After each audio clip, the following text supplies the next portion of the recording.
Hello friends, आसान life with कल्पना में आपका स्वागत। महाशिवरात्रि के दिन भगवान भोलेनाथ की पूजा और व्रत रखने का विशेष महत्व होता है। भगवान शिव की पूजन विधि इस प्रकार है। बेलपत्र चढ़ाते हैं। बेलपत्र शिवलिंग पर उल्टा अर्पित किया जाता है। बेलपत्र का जो चिकना भाग होता है वो अंदर की ओर शिवलिंग की तरफ चढ़ाया जाता है और उस पर राम राम, ओम या चंदन, रोली, कुमकुम और इलायची वगैरह रख के उसको चढ़ाया जाता है।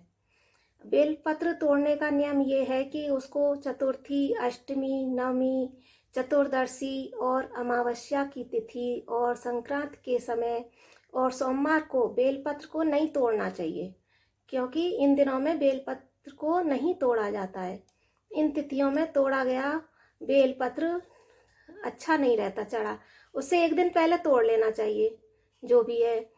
अब हिंदू के अनुसार ये है कि महाशिवरात्रि पर भगवान शिव और माता पार्वती का विवाह हुआ था, इसलिए इस दिन व्रत करना विशेष फलदायी माना जाता है और घर में भी पूजन किया जा सकता है।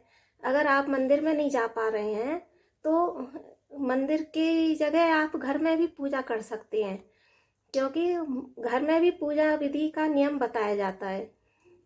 भगवान शिव की पूजा का दिन अनिवार्य ये है कि उस दिन रात्रि को अधिक पूजा की जाती है।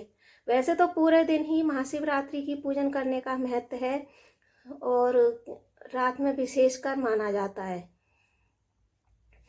वैसे तो इस दिन मंदिर में जाकर पूजा अर्चना करी जाती है, फिर भी आप नहीं जा पा रहे हैं तो घर में ही पूजन कर लें।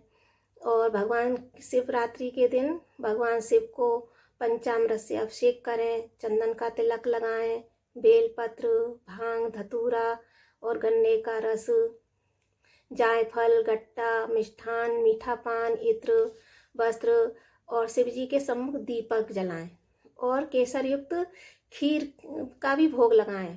ओम नमो भगवते रुद्राय, ओम नमः शिवाय, रुद्राय शंभवाय, भवानी पतये नमो नमः मंत्र का जाप करें। महाशिवरात्रि की तिथि हिंदू पंचांग के अनुसार महाशिवरात्रि 1 मार्च मंगलवार को है और चतुर्दशी तिथि मंगलवार की सुबह 3:16 से शुरू होकर 2 मार्च बुधवार को सुबह करीब 10 बजे तक रहेगी। महाशिवरात्रि के दिन पूजा विधि इस प्रकार है। फागुन मास में आने वाली महाशिवरात्रि को बड़ी महाशिवरात्रि माना जाता है। इस दिन ब्रह्म मुहूर्त में स्नान करके घर का पूजा स्थल साफ करके और जल से कलश की स्थापना करें। इसके बाद भगवान शिव और माता पार्वती की मूर्ति की स्थापना करें, अगर आप घर में कर रहे हैं तो, और नहीं तो मंदिर में भी करने का विधान है। फिर इसके बाद भगवान शिव और माता की मूर्ति की स्थापना कर लेते हैं। फिर अक्षत, पान, सुपारी, रोली, मोली, चंदन, लौंग, इलायची, दूध, दही, शहद, धतूरा, बेलपत्र, कमलगट्टा आदि भगवान को अर्पित करते हैं। साथ ही पूजन करें और अंत में आरती जरूर करनी चाहिए और उनकी स्तुति वगैरह भी बहुत जरूरी है। ये सब चीजें भगवान शिव और माता पार्वती का विवाह हुआ था। फागुन माह के कृष्ण पक्ष की चतुर्दशी को भगवान शिव और माता पार्वती के लिए ऐसा माना जाता है कि भगवान शिव ज्योतिर्लिंग के रूप में भी प्रकट हुए थे, इसलिए आज के दिन घरों में बहुत से भक्त रुद्राभिषेक भी कराते हैं और उनको अपनी मनोकामना पूरी भी होती हैं। और कहते हैं कि विधि विधान से किया गया रुद्राभिषेक भक्तों की सभी मनोकामनाएं पूरा करता है।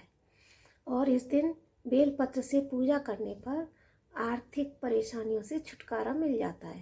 कहते हैं कि भगवान भोलेनाथ बेलपत्र अर्पित करने वालों और साथ में मंत्र जाप करने वालों को धन धान्य जैसी समस्याओं से छुटकारा दिलाते हैं, इसलिए चढ़ाए जाते हैं बेलपत्र। और कहते हैं कि शिव को पति के रूप में पाने के लिए माता पार्वती ने बहुत कठोर तपस्या की थी। साथ ही उन्होंने कई तरह के व्रत भी रखे थे। और कहते हैं कि भगवान बेल पत्र के वृक्ष के नीचे बैठकर तपस्या कर रहे थे। तब माता पार्वती जब शिव जी की पूजा के लिए सामग्री लाना भूल गईं तो उन्होंने भगवान शिव को बेल पत्र से ढक दिया।